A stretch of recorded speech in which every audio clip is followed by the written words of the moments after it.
Hi guys, Chris here with Super Savvy Travelers. Hey, it's been a while since I've done a property alert, so excuse me for that. We've been settling in and cocooning in our beautiful home here in Torrita di Siena, and we've been exploring Tuscany, and I'm telling you, it's amazing. We saw the little town of Sinalunga, which has a lot of properties there. We've been out and about to all the other little areas around, and it is truly stunning. We are just reveling in everything that is Tuscany here. So, and then looking at things and looking at properties, looking at values and things like that. And I found this one for you.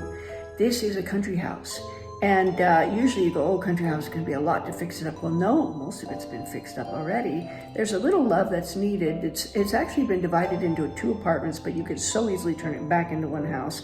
And one of the apartments needs a little love cosmetically, but the other one is beautifully done. You could move in right away.